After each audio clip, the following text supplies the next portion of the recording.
Saudara-saudara di dalam nama Yesus Kristus, para pemirsa, dimanapun Anda berada, saya sungguh percaya kepada Tuhan, bahwa saudara sungguh diberkati oleh Tuhan. Kalau saudara diberkati oleh Tuhan, itu sebabnya, mari kita selalu serahkan hidup kita kepada Tuhan, dengan cara belajar firman Tuhan, dengan cara memperkuat iman kita, belajar firman Tuhan, dan kita akan terima keselamatan daripada Yesus Kristus. Oleh sebab itu, saudara-saudara, saya tetap tekankan, mengapa keselamatan itu hanya di dalam Yesus Kristus? Saya saat ini sedang menjabarkan teologi inkarnasi tentang Yesus Kristus. Walaupun di antara kita, saudara-saudara, sebagai umat Tuhan, orang-orang Kristen pada umumnya di dunia ini mengerti sesungguhnya bahwa Yesus Kristus itu adalah anak Allah. Ada juga disebutkan anak Daud. Ada juga singa dari Yehuda. Kita juga pernah dengar namanya di dalam Yesaya pasal yang ke-9 ayat yang ke-5, saudara. Raja kekal, penasehat ajaib, Raja damai. Saudara-saudara, ini semuanya merujuk kepada pribadi Yesus yang ketika dia katakan, dia klaim dirinya dalam Yohanes pasal yang ke-14 ayat yang ke-6. Saudara, dia tekankan bahwa dirinya adalah jalan satu-satunya menuju hidup itu. Jadi saudara-saudara harus mengerti dan paham apa maksudnya? Kenapa? Ada apa? Dan siapa ini Yesus Kristus ini? Yesus Kristus adalah Allah kita itu sendiri, Tuhan kita. Kembali saudara, ketika kita baca baik di dalam bahasa aslinya, di dalam bahasa Greek atau bahasa Yunani, saudara boleh cek, cross check saja saudara. Saat ini lebih mudah kita belajar. Cek di Google saja saudara-saudara. Cek mungkin di beberapa tulisan-tulisan yang orang-orang atau tokoh-tokoh agama yang menyebutkan dalam Yohanes 1 ayat 1, pada mulanya adalah firman, dan firman itu bersama-sama dengan Allah, dan firman itu adalah Allah. Ini saudara sangat berhubungan erat antara firman dan Allah, dan dia itu sendiri. Dan yang lalu saudara saya sudah sebutkan ayat ini, bahwa dalam Yohanes 1 ayat yang ke-14, firman itu merubah wujud menjadi manusia. Manusia siapa? Manusia Yesus, saudara-saudara. Manusia Yesus. Jadi firman itu yang kita kenal saat ini seperti Alkitab begini saudara. Al dengan kitab, kitab artinya buku, al itu adalah Allah, atau ini adalah buku Tuhan, atau yang kita kenal dengan firman Tuhan, suara Tuhan yang sudah dituliskan oleh nabi-nabi dengan catatan diurapi oleh Roh Kudus. Nabi-nabi itu dikuasai dan dikendalikan oleh Roh Kudus berdasarkan 2 Petrus 1 ayat yang ke-21. Inilah dia. Nah, mengapa begitu pentingkah saya harus percaya kepada Yesus Kristus ini? Siapakah dia sebenarnya? Saudara-saudara, Yesus saya katakan dia adalah Tuhan kita. Yohanes 1 ayat 1. Tidak perlu diragukan ayat firman Tuhan, saudara. Dia sesungguhnya Tuhan kita. Dialah firman itu. Dialah Allah itu. Sebab firman sama dengan Allah. Dan firman itu telah menjadi manusia. Yohanes 1 ayat yang ke-14. Jadi ini berhubungan. Manusia siapa itu? Manusianya Yesus. Betulkah manusianya Yesus? Maka kita sebagai umat Tuhan, sebagai orang percaya, sebagai orang yang selalu memanggil namanya, sebagai orang yang selalu datang setia bergereja, menginjil, bersaksi bagi Yesus, berdoa kepadanya, kita harus tahu saudara siapa sesungguhnya dia.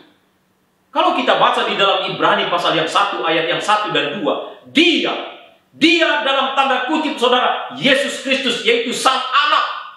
Sang Anak itu dia telah menjadikan manusia dan segala isi. Nah, kalau saya baca di Ibrani 1 ayat 1 dan 2, terus saya hubungkan di Perjanjian Lama dalam Kejadian 1, semua di sana urutan daripada penciptaan. Dan khususnya saudara-saudara di dalam Kejadian 1 ayat 26 dan 27 digunakan kata Elohim di sana, yaitu kata plural. Kata sebutan Allah itu bahwa plural sifatnya. Disinilah kadang dengan pemikiran yang terbatas saudara-saudara, kita tidak bisa mampu menyelami sesungguhnya, tetapi cara-cara untuk memperoleh keselamatan itu Tuhan telah tunjukkan di sini di dalam Yesus Kristus. Nah, kalau gitu, siapakah Yesus Kristus ini? Tuhan saya. Allah saya hanya dia firman, dia Allah saya, tetapi dalam waktu yang sementara karena dia punya misi saudara-saudara untuk menyelamatkan engkau ya, untuk menyelamatkan kita semuanya, maka dalam waktu kurun tertentu dia harus disamakan dengan manusia. Dia harus disamakan sebagai hamba. Dia harus disamakan dengan saudara dan saya seperti orang berdosa. Dan dia harus lahir dari manusia itu. Walaupun tanda kutip saudara-saudara, bukan karena hubungan biologis antara Yusuf dan Maria, sehingga hamil itu Maria, mengandung itu Maria. Bukan saudara, tetapi atas kuasa Allah. Haleluya, saudara. Saudara paham ini tentang teologi daripada inkarnasi Yesus Kristus. Itu sebabnya kita sembah dia, saudara. Kita bukan menyembah manusia, tapi kita menyembah dia. Hanya manusia ini, saudara-saudara, dalam kurun yang sementara waktu, itu adalah jelmaan Tuhan.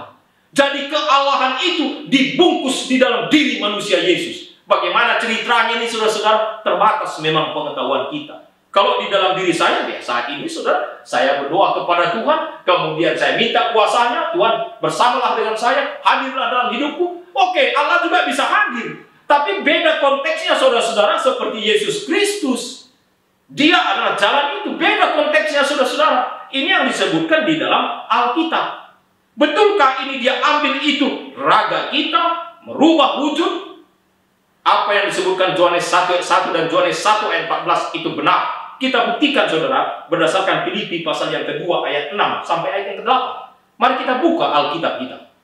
Saudara, mari kita lihat apa yang disebutkan firman Tuhan di dalam Filipi pasal yang kedua ayat 6 sampai ayat ke-8. Begini bunyinya, saudara-saudara. Yang walaupun dalam rupa Allah, tidak menganggap kesetaraan dengan Allah sebagai milik yang harus dipertahankan, melainkan telah mengosongkan dirinya sendiri dan mengambil raga seorang hamba dan menjadi sama dengan manusia. Dan dalam keadaan sebagai manusia, ia telah merendahkan dirinya dan taat sampai mati, bahkan sampai mati di kayu salib. Luar biasa, saudara, ayat ini. Puji Tuhan, saya sungguh berterima kasih sekali kepada Tuhan Yesus saya. Bagaimana dia selalu mengajari, mengarahkan, dia mengayomi, serta menyertai kita di dalam kehidupan ini. Saudara, inilah yang ditempuh.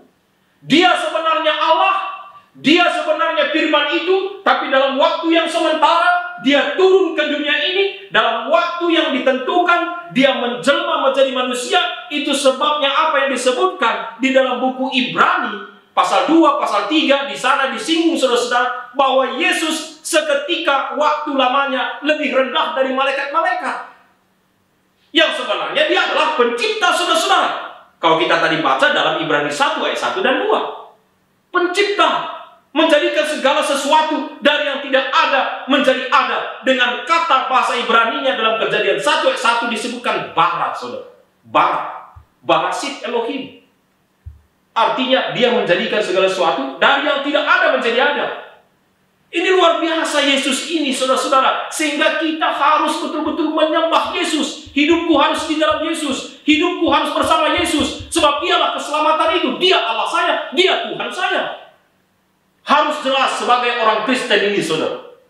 Dan di sini disebutkan, dia tidak mempertahankan kealahannya, saudara-saudara. Kalau Yohanes 1 ayat 1 tadi, pada mulanya adalah firman. Firman itu bersama-sama dengan Allah. Dan firman itu adalah Allah. Dia tidak pertahankan kealahannya, saudara-saudara. Tapi dalam waktu yang sementara, dia tinggalkan kealahannya itu, lalu dibungkus dengan apa? Tubuh manusia. Ini yang ada di dalam Filipi pasal 2 ayat 6 sampai 8. Lalu dia mengambil tubuh rupa seorang hamba. Sama seperti saudara dan saya, manusia. Dan di dalam keadaan seperti itu, dia juga sampai mati taat. Bahkan sampai dia mati di kayu salib, saudara. Ini sudah menjadi sejarah. Orang Kristen, ini sudah menjadi pengetahuan yang luar biasa di seluruh dunia ini. Bahwa Yesus Kristus saya pernah dulu disalibkan dan mati di dunia ini. Dikuburkan. Dan pada hari Minggu dia bangkit. Lalu kemudian setelah 40 hari dia berjalan-jalan di dunia ini. Berdasarkan kisah pasal yang 1 ayat yang ketiga. Maka dia naik ke sorga. Dan 10 hari kemudian yang kita sebutkan hari Pentakosta. Maka turunlah apa? Pentakosta, Roh Kudus di dalam kisah pasal yang kedua. Ini sudah pernah terjadi, saudara-saudara. Maka Yesus Kristus kita ini, sesungguhnya dia adalah firman.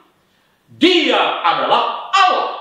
Tapi dalam waktu yang sementara, dia merubah wujud supaya dia sama seperti engkau, saya. Dan bahkan dia taat sampai mati.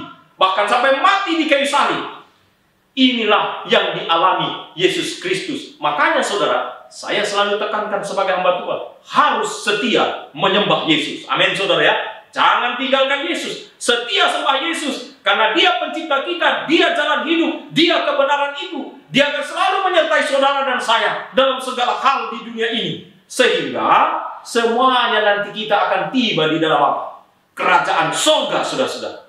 Saya percaya Tuhan akan memberkati pemirsa dimanapun Anda berada pada saat ini. Di tengah-tengah segala kesibukan kita, pekerjaan, ibadah kita, pelayanan-pelayanan yang kita lakukan. Tapi bila mana kita terus mengerti sesungguhnya siapa itu Yesus. Oh, dia adalah Allah saya, Tuhan saya. Makanya saya perlu sembah dia. Dan saya akan memiliki apa? Hidup itu adalah doa dan harapan saya sebagai hamba Tuhan kepada pemirsa, saudara, dimanapun Anda berada. Haleluya. Amin.